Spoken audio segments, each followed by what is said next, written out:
Chair, Mr. Gray, you have repeatedly stated here today that you believe that there was no intent to mislead. Let's look at what happened.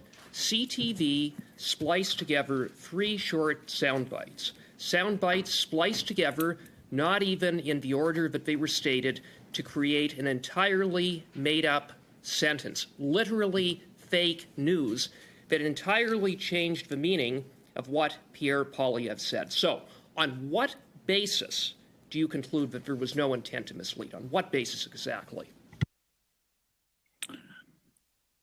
2 now former staff members of CTV News acted in a way that was in breach of our editorial standards. You made a conclusive statement that there was no intent to mislead, so I'm asking you, on what basis do you draw that conclusion?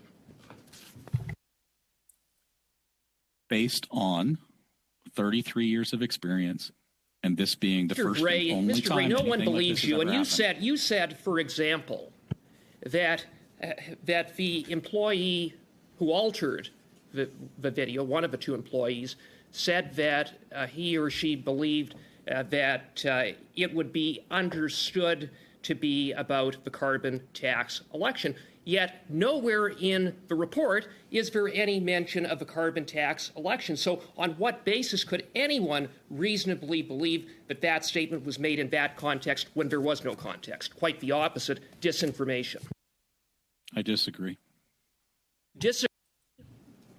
It's a fact that there was no mention of a carbon tax election. You have no credibility, and in the face of the fact that CTV peddled a fraudulent news story, and you haven't apologized, you haven't explained the basis upon which you have asserted that there was no intent to mislead, to simply say you disagree isn't good enough. No one believes you.